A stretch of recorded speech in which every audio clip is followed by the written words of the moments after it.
Muito bem, meus amigos, e nós estamos aqui hoje em outro Oncocast e hoje nós vamos falar sobre um assunto muito interessante. Nós vamos falar sobre dor. Dor de maneira geral, mas em especial dor no tratamento do câncer.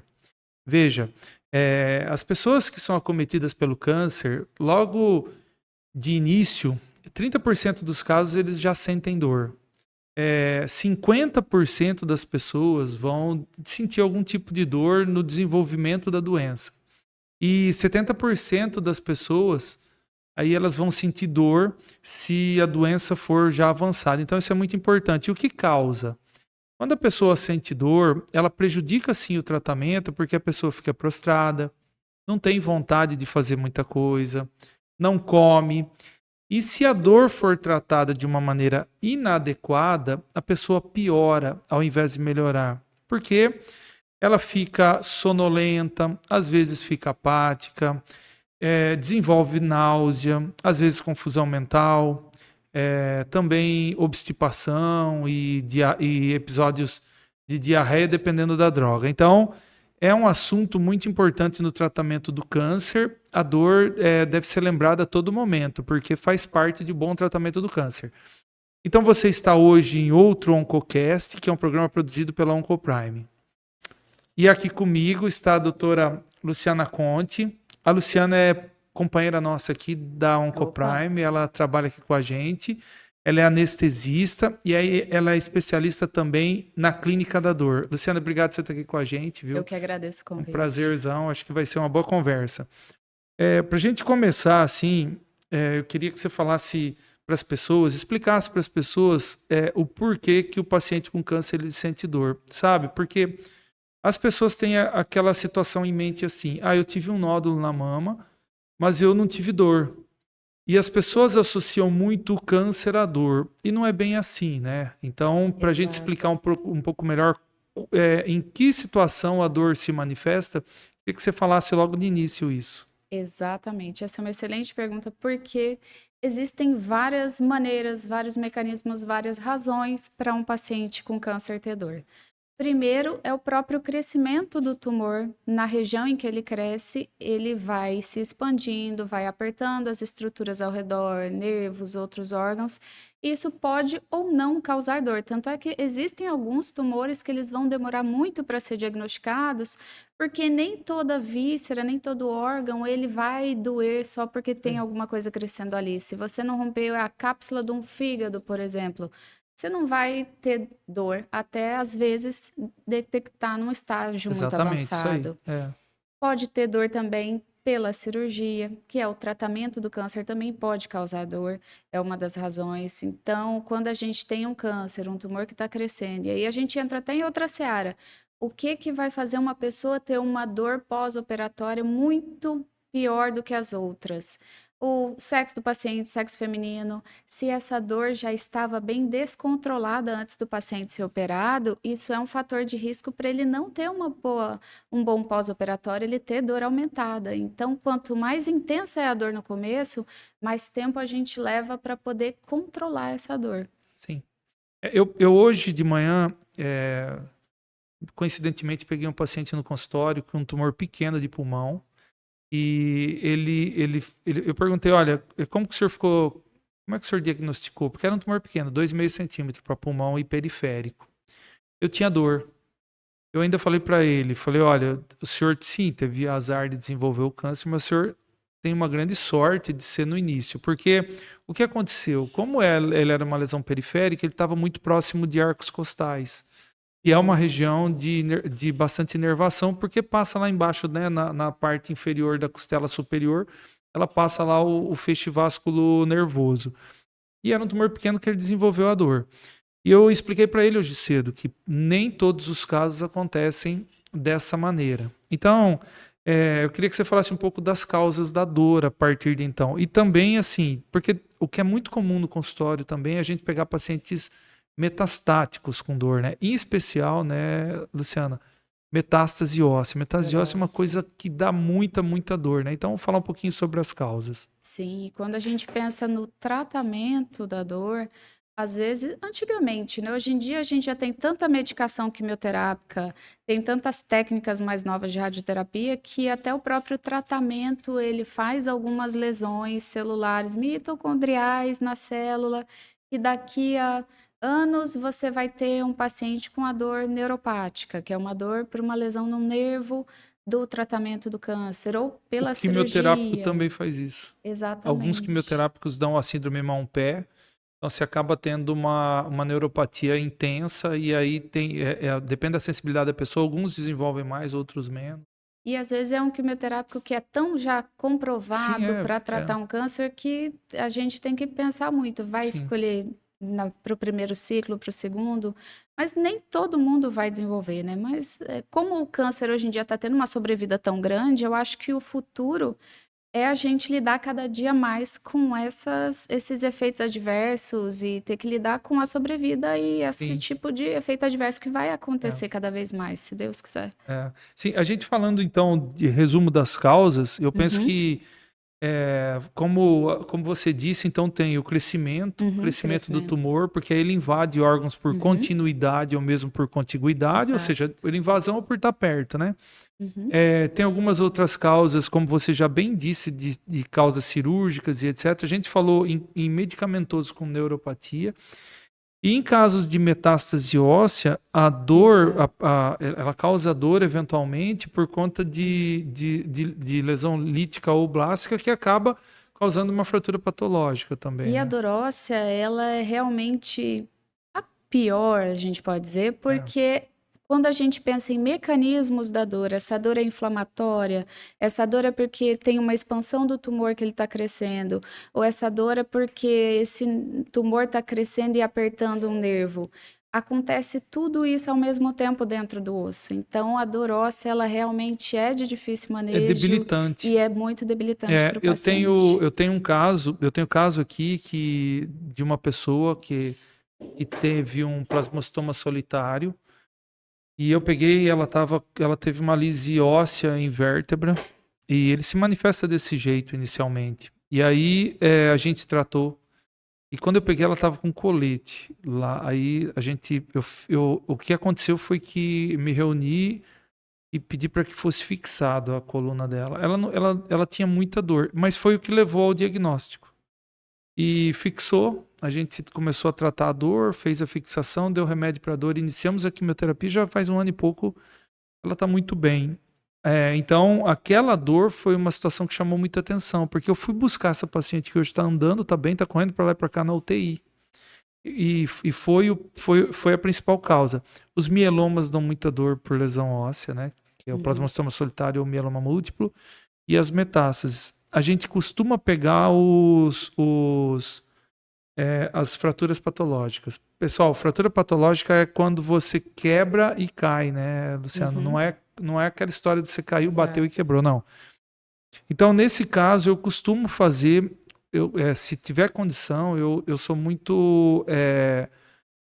Eu costumo indicar muito a questão cirúrgica para poder Sim, estabilizar, porque é, só o tratamento da dor é muito medicamentosa é importante. complicado, né? Tanto é que a gente, na medicina intervencionista da dor, que aí além das medicações e os procedimentos, quando a gente tem uma fratura patológica, oncológica ou não, por osteoporose, e essa fratura está numa fase subaguda, até 1 mês e meio, 2 meses, se você tiver 50% da altura do muro posterior preservado, se você não tiver retropulsão, é aí que você pode indicar cimentoplastia, a vertebroplastia, para preencher com o Preencher. cimento. Aí o Sim. cimento, quando a gente coloca dentro, ele mesmo já faz o que a gente chama de uma lise térmica. Ele vai esquentar esses nervos, nervo sinovertebral, que é o nervo de dentro da vértebra, e também faz parte do procedimento você fazer radiofrequência, porque quando você quebra, você também quebra os pedículos, É. como se você tivesse uma dor de artrose, porque você quebrou ali atrás as facetas. Nós vamos falar um pouquinho mais disso do Uhum. tratamento na evolução mesmo, né? Isso. E E é claro, toda vez que você faz isso, você tem que biopsiar um osso, mesmo que não seja sim, uma fratura oncológica, sim, para ter certeza. Eu tenho um ortopedista que eu sempre especialista em coluna aqui, que é o Rinaldi, que toda vez que eu preciso ele faz. Eu já nem preciso pedir, porque nós estamos juntos há tanto tempo que ele já sabe o que tem que fazer. A estabilização é uma coisa que ajuda muito o paciente depois, inclusive, eu digo em coluna, né, a deambular, em especial as doenças hematológicas. Né? Lu, deixa eu te falar uma outra coisa, a respeito da avaliação da intensidade da dor, porque a dor é muito subjetiva, né? Exato. Então, tem pessoas que tem uma dor relativamente um pouco mais intensa e não tem muito problema com. Eu suporto, por exemplo.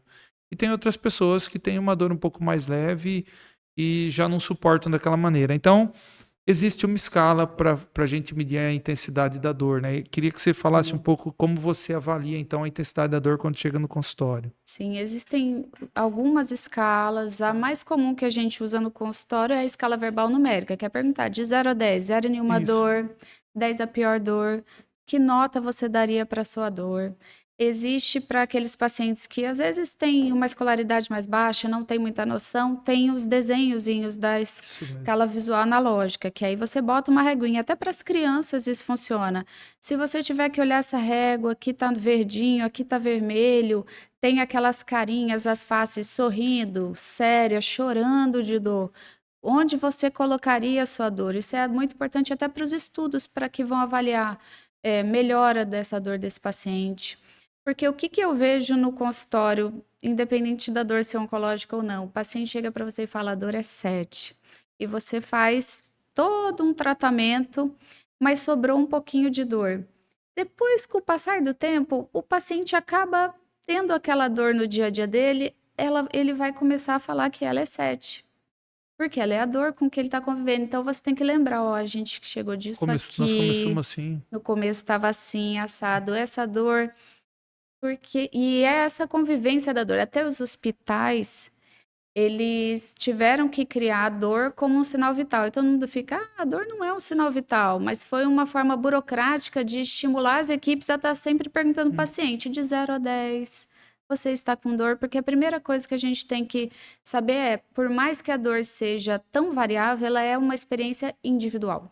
Ela é uma experiência emocional, é uma experiência sensitiva, então você tem que acreditar na dor do paciente. Exatamente isso. Desculpa, você tem que acreditar. Eu ia falar isso.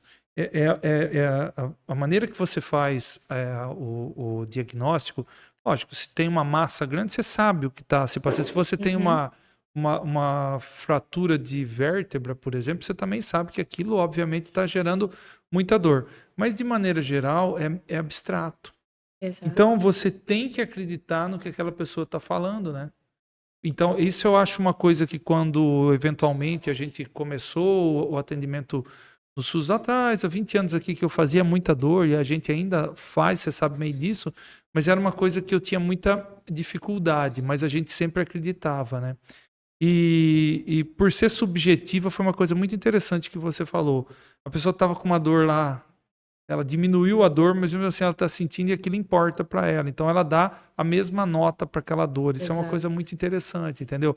Na verdade, você tem que observar se tem restrição da vida daquela pessoa, né? Se está tirando ela de convívio, etc. também, né?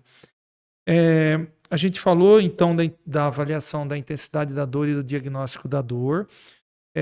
Antes da gente entrar no tratamento, geralmente a gente faz os exames de imagem, etc.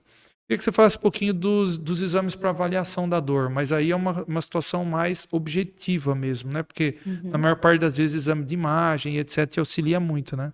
Auxilia porque quando a gente faz o exame do paciente, a gente vê onde é o tumor, o que está doendo, onde que está crescendo, que região está esse tumor, que órgãos que podem estar sendo afetados com essa dor. Isso vai auxiliar a gente para escolher técnicas, medicações.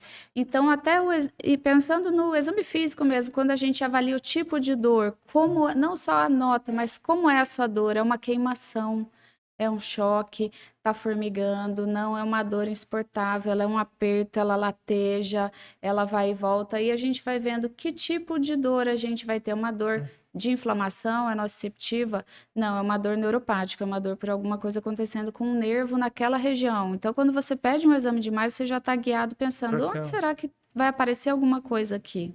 Na verdade, eu tenho a impressão de que é muito próximo, quando está relacionado, obviamente, é muito próximo do que a gente faz estadiamento. Então, tomografias, ressonâncias e etc. Em especial, eu uso muito a cintilografia óssea, né? Não sei se você usa lá também. A cintilografia é um bom parâmetro também para osso, né? Até uso pouco, mas uso também.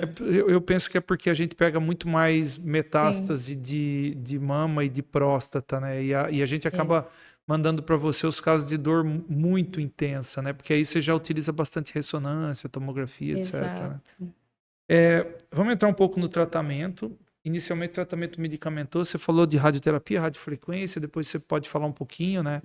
Mas o tratamento medicamentoso, como é feito o tratamento?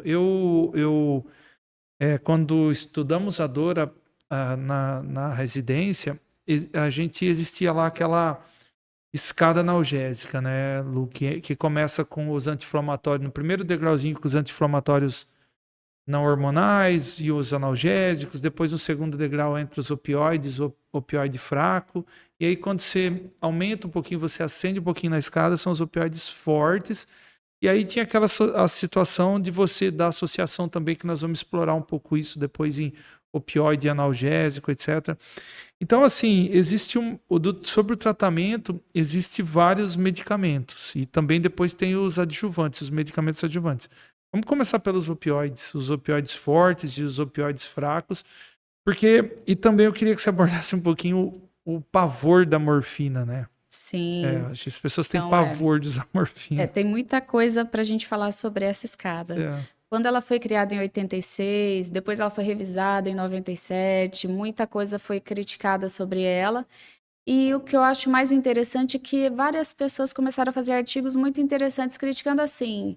Primeiro, a gente tem que pensar as regras para a escada. Eu tenho um remédio, primeiro pela boca.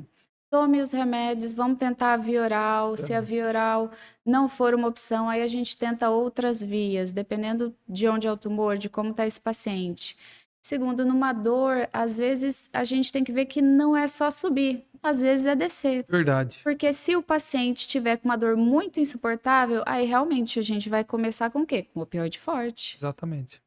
E na revisão em 97, nos anos depois, apareceu o 4º degrau, que são os procedimentos intervencionistas. Porque quando a dor está muito insuportável, você já está dando todas as classes de remédio, e mesmo assim esse paciente não está controlando a dor, ou esse paciente está controlando a dor, mas ele está tendo um monte de efeito colateral, que ele não está saindo da cama porque está muito sedado por causa do opioide, ou ele está vomitando, ou ele está constipado demais, e você não está sentindo que você tem espaço para diminuir, aí a gente tem que pensar em um procedimento que vá poupar o opioide, poupar a medicação adjuvante. Então, às vezes, numa crise de agudização, quando a dor está muito forte, a gente desce a escada em vez de subir. E aí, pensando nesse começo da escada, a gente tem, é isso que a gente está falando. Qual é o mecanismo dessa dor? É uma dor inflamatória, uma dor óssea que eu vou passar um corticoide. Mas tem uma compressão nervosa que a gente vai começar com uma medicação, uma dipirona, uma dor fraquinha. Quando a gente fala em fraco, é o quê? 3.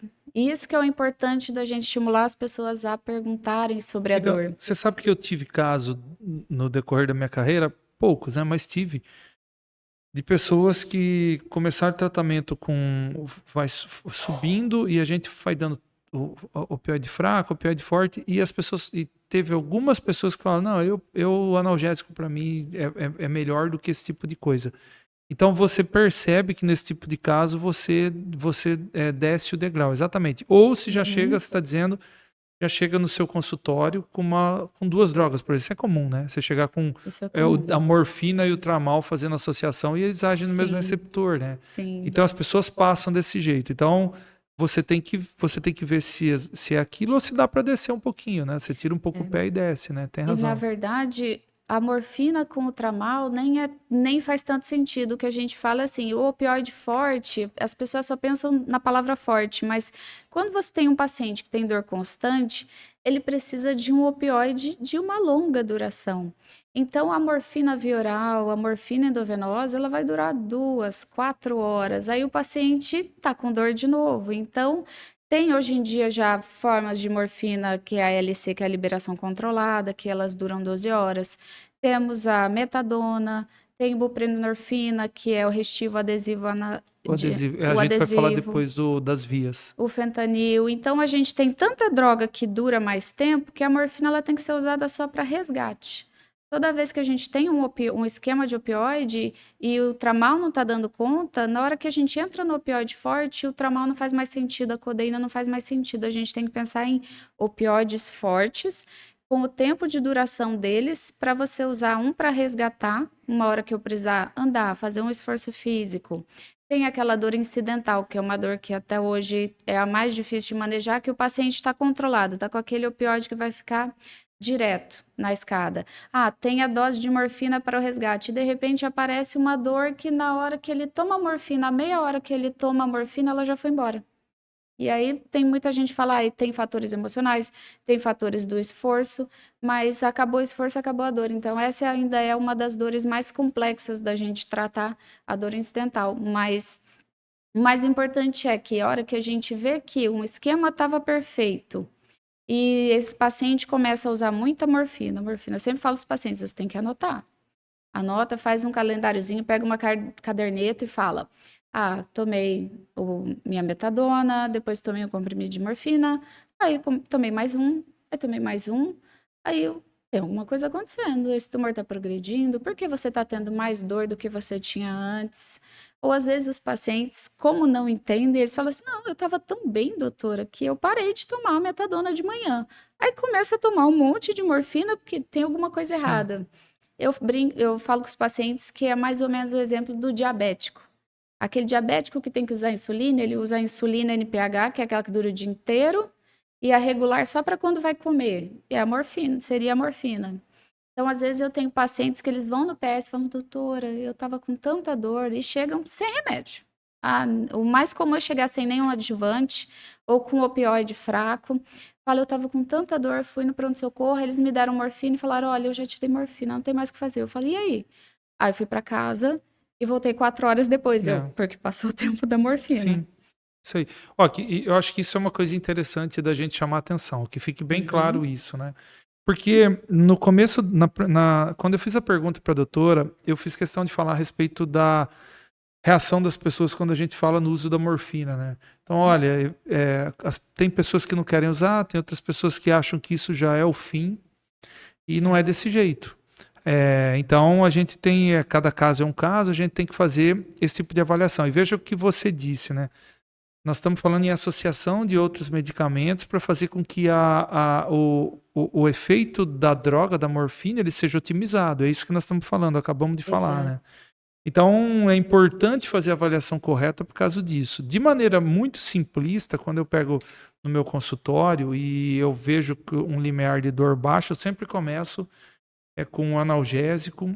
Eu tenho um problema muito grave em usar anti-inflamatório, sabe, Lu?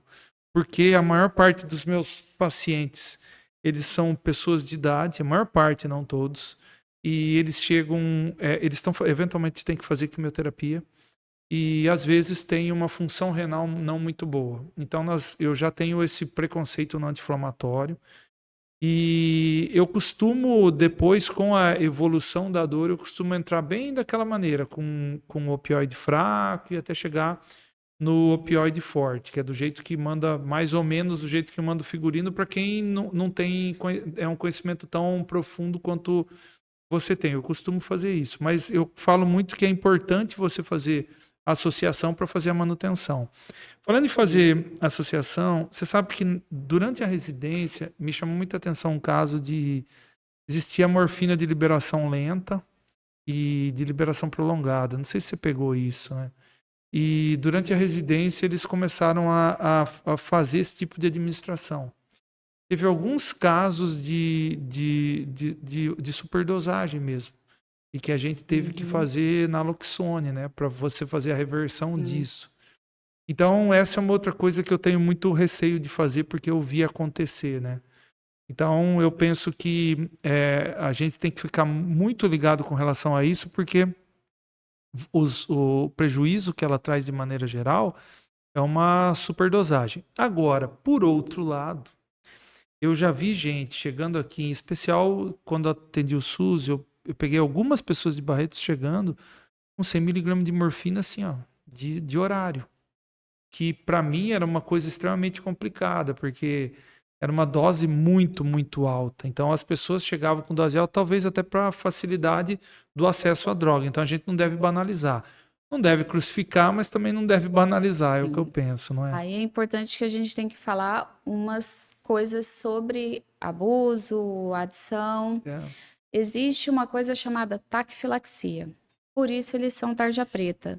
Com o passar do tempo e do uso, o paciente que precisava de 10 miligramas, ele vai precisar de 20 para fazer o mesmo efeito. Isso é um efeito físico. Isso não é abuso ou dependência psíquica. Então, é por isso que a gente vai precisando associar outras coisas para o paciente não chegar numa dose tão grande. Sim. E é para isso que a gente roda o opioide. Quando a gente troca o opioide forte, nessa troca, geralmente a gente poupa metade da dose. A gente converte tudo para Faz a morfina conversa. e quando a gente troca para outro, a gente não começa com 100%, a gente começa com 50% da dose e vai escalonando de acordo com a necessidade do paciente. Então, a rotação do opioide é justamente feita para a gente poupar o opioide, porque vai mudar a via, vai mudar a droga, vai mudar a molécula. E aí também tem o problema do pseudoabuso. Às vezes o paciente está com dor e ele procura o serviço de saúde, ele não é acreditado e acham que ele está procurando drogas por vício. Mas, por exemplo, esse exemplo que você falou, se eu tenho um paciente que ele usa mais de 300 miligramas de morfina, mesmo que seja outro opioide, se você converte e dá mais de 300 miligramas, aí já pulando para outras perguntas, ele já teria indicação de ter uma bomba intratecal. Eu tive a dependência, A dependência é complicado. vamos falar da dependência psíquica, a dependência mesmo, que já não se justificava mais. Eu tratei de muita gente, que eu me lembre, foi somente um caso. Demorou quase um ano para eu convencer ele a que ele estava dependente, que ele era um Sim. viciado naquilo, ele já tinha saído de tratamento. E eu atendia no final ele até, nem era tanto no ambulatório de oncologia, eu atendia ele em outros lugares. Até que fui encaminhando para psiquiatra, no começo era muito difícil, até que um dia ele foi, e uma hora ele voltou, falou, doutor, eu era dependente e eu parei. Foi um caso. Por isso que não dá, um caso, e olha o tanto que eu tratei. Por isso que não dá para a gente ter um preconceito nesse tipo de coisa, né? Exato. A gente tinha os casos antigos que a gente escutava quando tinha dolantina, lembra da dolantina? A Meperidina, dolantina, né? ela realmente... Era complicadíssimo. A gente tinha esses casos que o pessoal ia no pronto-socorro para isso.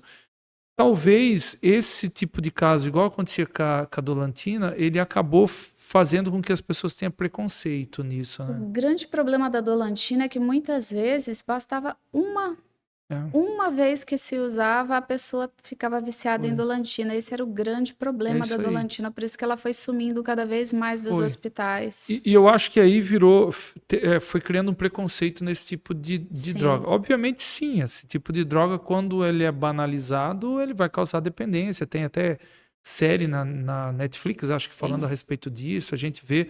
Mas, de maneira geral, o que a gente vê na prática são pessoas que precisam mesmo do uso disso, porque tem tumores avançados, de maneira geral. Lu, falando um pouco nós falamos dos opioides da escada e nós falamos também de analgésico, anti-inflamatório. Você quer complementar um pouco a respeito disso que a gente falou, para a gente poder passar nos adjuvantes? Sim.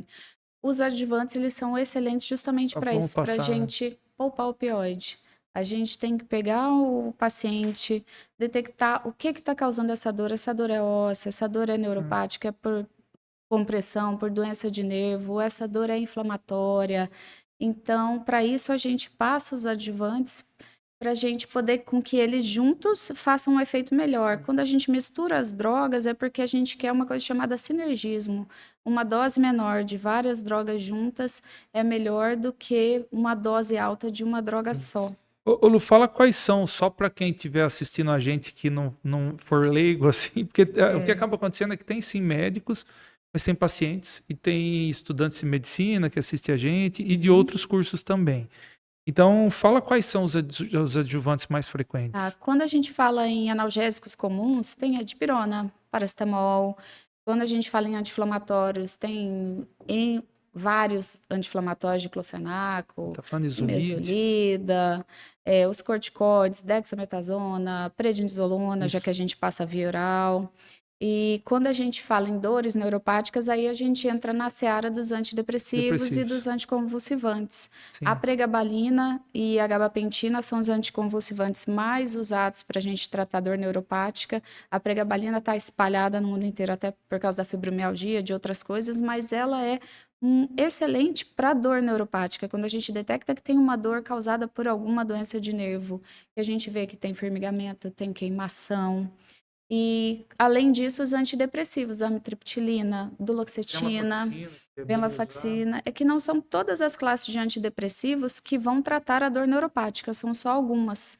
Mas, por exemplo, claro que o câncer é um diagnóstico opressivo, é complicado. Provavelmente, muitas vezes, aparecem os transtornos de humor, depressão, ansiedade.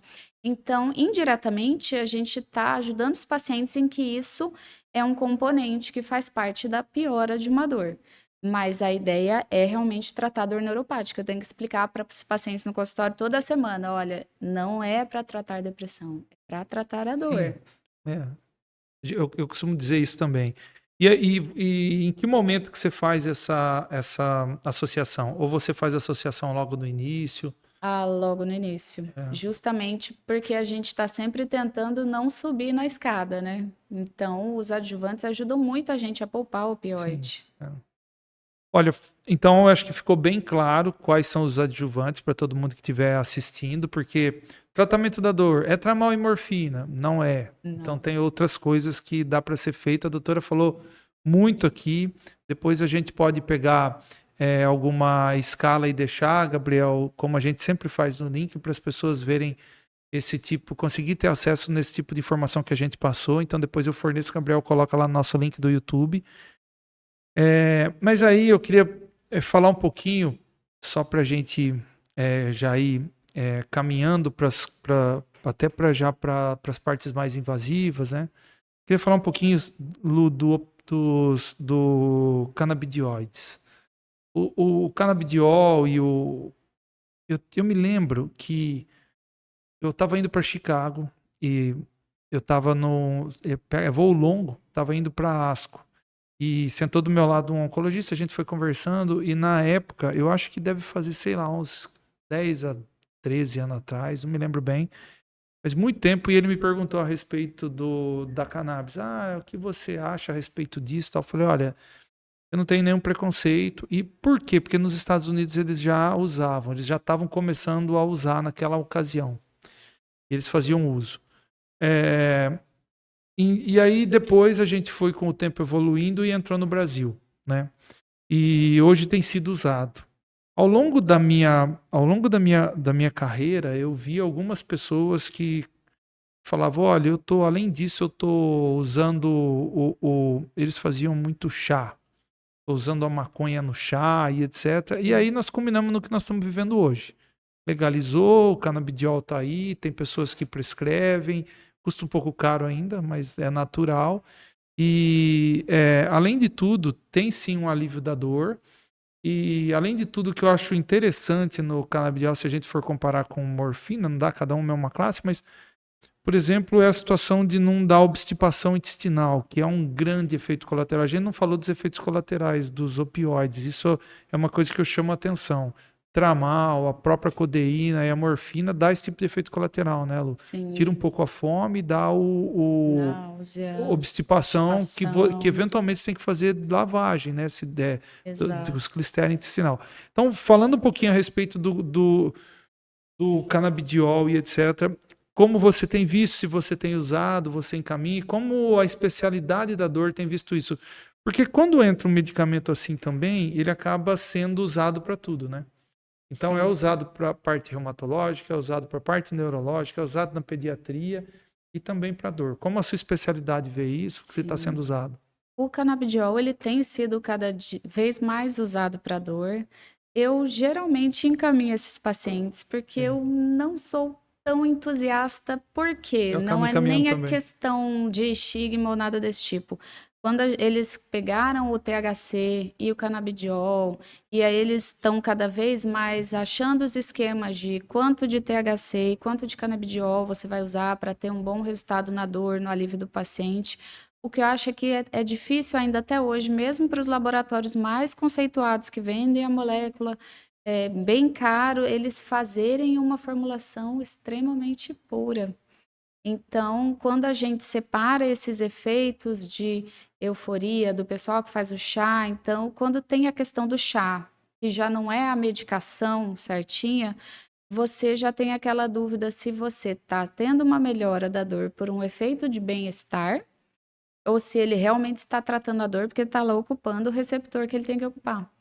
E quanto mais eu converso com as pessoas, mais eu vejo o quanto é difícil você conseguir realmente extrair o THC e o canabidiol da planta, da molécula que tem que estar naquela estufa, naquela temperatura perfeita. Senão você não consegue extrair o tanto de solução que você queria. E aí você faz a medicação e será que funcionou? Porque tem N fatores para ela estar numa combinação perfeita. Tem muita evidência para epilepsia, tem muita evidência para tratar anorexia dos pacientes quando eles não querem comer, para tratar náusea e vômito. Então, ainda estão começando a usar bastante para dor neuropática. Eu acho que a gente vive naquela balança. Se a gente for esperar os 10, 15, 20 anos até ter o estudo de classe A, perfeito, randomizado, muita gente não vai se beneficiar da medicação.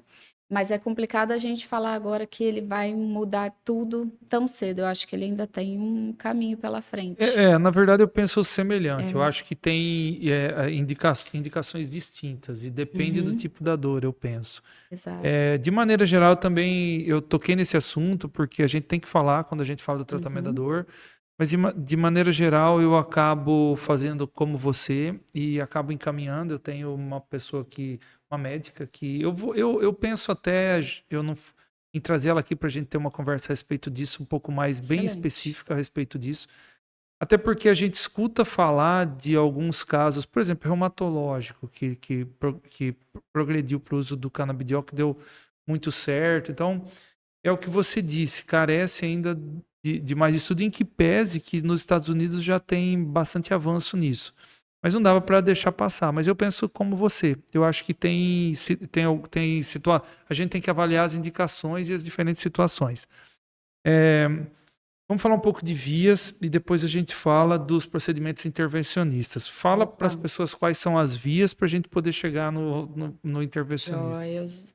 Hoje em dia, quando a gente fala em opioides, em medicações opioides, principalmente, a gente tem via oral, que é pela boca, via endovenosa, que é quando o paciente está internado, quando o paciente está vomitando, os cânceres de cabeça e pescoço, que o paciente não consegue mais deglutir, com sonda, a via transdérmica, Mas que é, ajudou demais esses pacientes, que é o adesivo.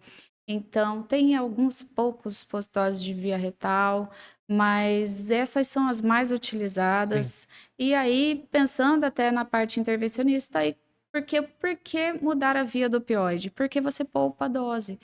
Um miligrama endovenoso equivale a 3 miligramas via oral de morfina. E 1 miligrama peridural equivale a 300 miligramas via oral. Então, é por isso que a gente faz intratecal, por isso que a gente faz peridural, para a gente poupar opioide e não ter constipação. E até antes de falar de tudo isso que você falou, um pouquinho de complicação, tem um lema no mundo da dor que todos os cursos, quem faz dor sabe. A mesma mão que prescreve o opioide, prescreve o laxante. Tá começando o tratamento, ainda não teve nada, e tem verdade. que ter a receita do É, lado. Porque vai ter, vai ter exatamente isso. constipação.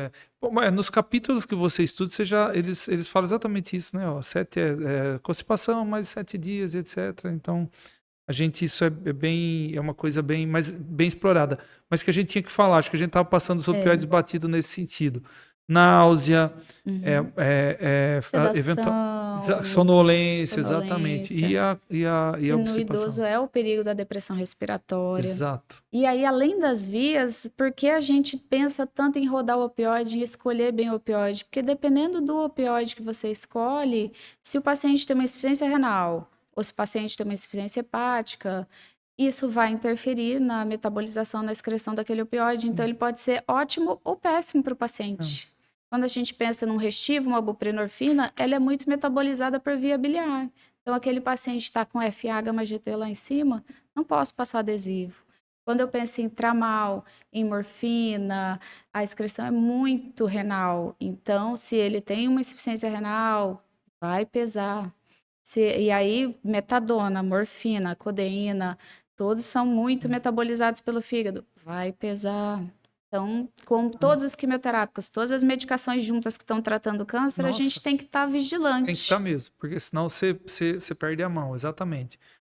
Lu, vamos falar um pouco dos medicamentos aí que são feitos por intervenções.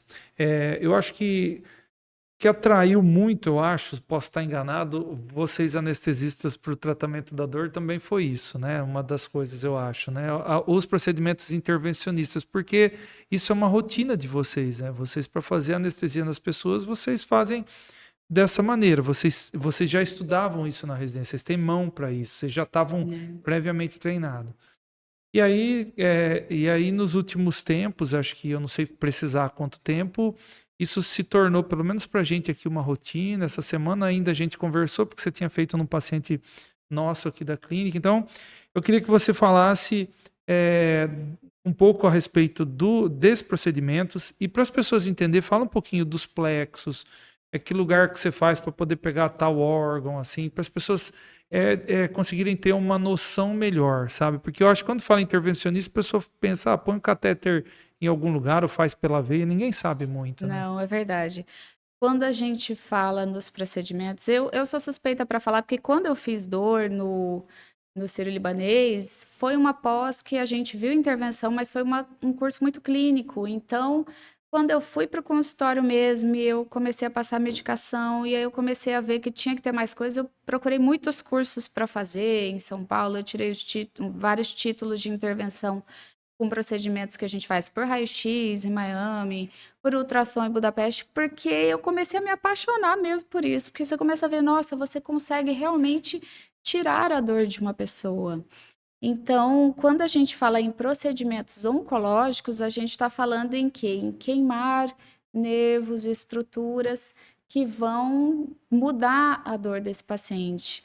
A gente queima nervos autonômicos, nervos que eles são só de sensibilidade. Então, a gente procura esses nervos, essas estruturas que eles tratam essa dor desses órgãos. Por exemplo, tem muitos gânglios. O sistema autonômico é aquele sistema, para quem está vendo em casa, o sistema autonômico é aquele sistema que a gente aprende na escola, na aula de biologia. Sistema simpático, sistema parasimpático. Veio um ladrão, o sistema simpático faz taquicardia, minha pupila dilata, eu vou sair correndo, a adrenalina sobe. Esse sistema também tem a ver com dor. Ele também faz disparar a dor. Fico ansiosa, fico estressada, tenho uma crise de dor.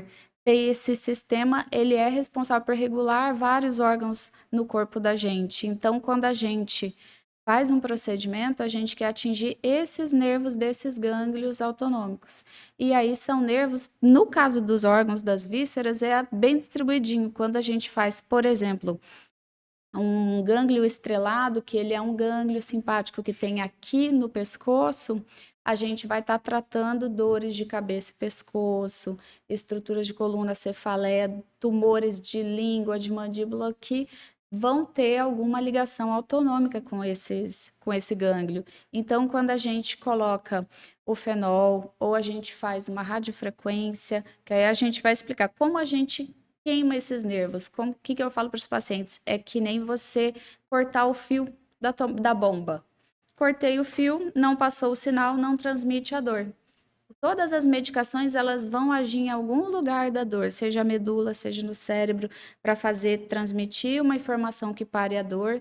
Então, quando a gente corta o fio, nesse gânglio, o gânglio estrelado, a gente para de comunicar essa parte autonômica. Ainda vai ter uma compressão de um nervo, ainda vai ter um incômodo de uma cólica comprimindo alguma coisa, mas aquela dor mais insuportável que parece que nada resolve, quando a gente queima esses gânglios, isso melhora. Como a gente queima os gânglios? Vou falar dos outros ainda, mas como a gente queima? Existem algumas opções. Hoje em dia a gente pode fazer o fenol, que é uma substância química, que ele é uma substância glicerinada, ele é oleoso, e a gente joga ele onde está passando esse nervo, esse gânglio, e queima o nervo. A gente vê o paciente melhorar da dor na hora. Além do fenol, tem o álcool, que também é químico. É como se fosse uma cauterização, né? Para as pessoas entenderem. É, por isso eu falo queimar, porque a gente está queimando isso, mesmo. Quando a gente faz álcool 100% absoluto, primeiro, antes de você fazer o álcool, você tem que apagar o paciente. Você dá para ele dormir pesado, porque vai doer e, de repente, você vira o paciente na maca e tá chorando, porque ele tá sem dor, tá feliz da vida. Então, e a radiofrequência, que aí a gente vai com umas agulhas especiais, que elas têm um eletrodo na ponta e elas queimam o nervo. E é por isso que é intervencionista, porque você tem que chegar próximo, né? Exato. Então, que fica explicado. Isso, como a gente chega próximo desses nervos, a gente leva para o centro cirúrgico como se fosse uma cirurgia, mas tem só agulhas, não tem cortes. E aí a gente, com o paciente sedado, a gente chega acompanhando por raio-x ou por ultrassom, com as agulhas perto onde está o nervo para a gente poder queimar. Essa semana nós fizemos no paciente nosso aqui da clínica. Como que foi? O paciente ele tinha um tumor de apêndice, né? Então Isso ele mesmo. tinha uma dor no abdômen na região mais inferior. Para isso a gente fez o bloqueio, né? A gente queimou o plexo hipogástrico superior. Isso. Então, são vários gânglios. A gente falou do gânglio estrelado. Quando a gente tem tumores mais dores torácicas, dores em membros superiores, tem o gânglio simpático torácico. Aí a gente vai descendo na coluna, tem o esplâncnico, os nervos esplâncnicos, tem o plexo celíaco. Então, são vários plexos que, dependendo do órgão, da região onde a gente sente dor, que eles vão ser queimados. O gânglio ímpar. Então, quando a gente fala em parte de dor umbilical, dor intestinal, dor em útero, ovário, próstata, a gente fala em bloquear o plexo hipogástrico superior. Bem, então o que fica, eu fui eu fui, na verdade, instigando a falar, porque às vezes as pessoas escutam e não entendem, porque de fato é uma coisa um pouquinho mais complicada. Então o que fica é que, dependendo do local e dependendo da topografia do corpo, a gente tem um determinado plexo, um determinado gânglio, e é lá, dependendo do local, que vai ser feito o procedimento intervencionista ou procedimento invasivo, como a doutora acabou de explicar. Acho que está bem explicadinho mesmo, né? É isso aí.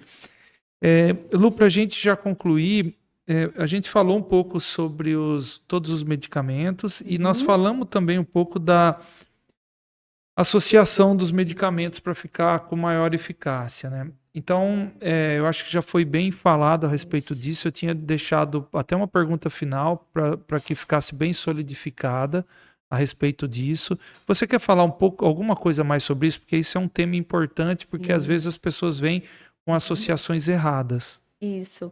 Quando a gente fala em opioides orais, que a gente falou tanto aqui, 70% a 80% dos pacientes, só mexendo nas medicações via oral, junto com os adjuvantes, a gente vai ter um bom controle da dor. Esses 10%, 20% que sobram são quem vai para os procedimentos intervencionistas. O ápice dos procedimentos intervencionistas seria realmente a bomba intratecal de fármaco, que é uma bomba que a gente põe no paciente com um catéter que ele não é nem peridural. Para quem é anestesista ou médico está assistindo, seria como fazer uma hack mesmo. Coloca esse catéter e bota essa bomba, enche o reservatório dela com morfina, com outras medicações, para esse paciente ficar o tempo todo Já com é um caso de medicação. dor Já é o extrema. caso de dor extrema. Esse é para um Exatamente. paciente que a gente tem uma sobrevida acima de 3 meses. Então, eu acho que o mais importante, toda vez que a gente vai tratar um paciente, que a gente vai ver que opção terapêutica é esse cuidado da equipe. A equipe conversar, como é o caso, como está a evolução desse caso, o que a gente espera desse paciente, o que a gente espera, porque controlar a dor, quem tem a dor controlada tem maior sobrevida. Sim, que é o que e você falou no tem começo. melhor resposta ao tratamento, Sai da exatamente isso. cama, vê a família É. e Não, conversa. consegue controlar melhor a depressão, inclusive, Uhum, porque se você fica na cama é complicadíssimo, né? A gente toma exato. um relaxante muscular, já te dá aquela vontade de ficar Uhum, na cama, que é uma coisa. Então, você já não tem vontade de muita coisa, então você acorda, na verdade, você acaba acordando um pouco para ficar junto com os entes queridos e tudo mais. Isso eu acho que é um bom sim, remédio para depressão, né? sim. Quando a gente fala em dor, a gente tem que pensar em dor total. O cuidado paliativo, hoje em dia, até o pessoal começou a chamar de controle de sintomas justamente por essa carga que tem. Do mesmo jeito que o opioide tem uma carga, o paliativismo ele tem uma carga. Então, a gente tem que falar para o paciente, primeira coisa que a doença tira de você é o social. É, Então, quando a pessoa já não quer nem ver, não, então quer dizer que eu vou morrer, não necessariamente, mas ao mesmo tempo tirar a dor do paciente é para você poder dar um fim digno para a pessoa, para ela se despedir, para ela sair da cama, para ela conviver. Então, eu acho que tratar a dor é uma das coisas mais importantes, sim, para a gente poder deixar o paciente resolver sim. as outras dores. E o paliativismo, o cuidado de fim de vida, que a gente vê muito popularmente das pessoas simplificarem, é paciente terminal e etc. Não, não é isso. Exato. Paliativismo é você dar dignidade, você dar carinho, você tirar as dores ou você deixar a pessoa de uma maneira que consiga encarar de um pouco melhor aquele momento da nossa vida que todos nós vamos passar, mas ninguém está preparado para isso, né? É uma coisa muito complicada. Então, eu dou muito valor ao paliativismo por causa disso. Eu queria já entrar, Lu, sempre faço isso nas considerações finais. Como nós estamos acabando, eu vou abrir para você. Se você achar que alguma coisa ficou, que a gente deve explicar um pouco mais, etc., você pode falar. Ou se você quiser tocar em outro tema que a gente esqueceu, por favor, fique à vontade. Nossa, eu acho que a gente falou de De tanta tudo. coisa, mas o que que eu acho mais importante falar para os pacientes? É isso que a gente estava falando sobre o opioide, sobre a medicação. Não necessariamente o paciente precisa passar mal com opioide, ele tem as opções dos tratamentos intervencionistas, tem que avaliar caso a caso se é uma opção para o caso dele. Mas além disso, acho que essa crise de opioide que veio por causa dos Estados Unidos, porque lá era um país que seguro para médico é muito alto, qualquer erro você perde sua licença. Então, dipirona naquele país é banido, uma coisa que a gente usa aqui para Verdade. nossa população deu tudo super certo, para Isso. eles não podem Não. usar. Então, por que eles chegaram naquele ponto que todo mundo hoje em dia tem medo do Tem toda a opioide? razão. Não podia dar dipirona. Aí o paciente operava de qualquer coisa e saía do hospital sem dipirona. Saía com anti-inflamatório, mas o anti-inflamatório, se sangrar o estômago, já não quero passar. Em O paracetamol, se você é um idoso, vai pesar para o seu fígado, fígado. não vai passar. Então você saía do Mas, hospital com Oxycontin. exatamente. Foi Como isso que eles mesmo. não iam ficar viciados? Mas hoje o Brasil, eu acho que não. Por ainda uns 20, 30 anos não tem muito esse risco. Tá chegando nos grandes centros, nas baladas, mas nós, as pessoas do dia a dia que usam opioide porque tem uma dor, porque fizeram uma cirurgia, porque tem uma doença que precisam, nosso país ele ainda é opioidofóbico. As pessoas que Verdade. precisam não estão conseguindo ter acesso à medicação. Verdade. Você tem toda a razão. Eu acho que você deixou muito claro a nossa visão quando assiste, por exemplo, aquele documentário. O que me veio na cabeça quando eu assisti aquele documentário foi como que chegou a isso? Como é que as pessoas tomavam isso? Por que que as pessoas como eles se deixavam isso acontecer? Por que que eles confiavam nisso? Você deixou muito claro. É a nossa cultura. A gente tem mesmo fobia de opioide, é verdade. Então, e a gente tem outros meios de controlar a dor.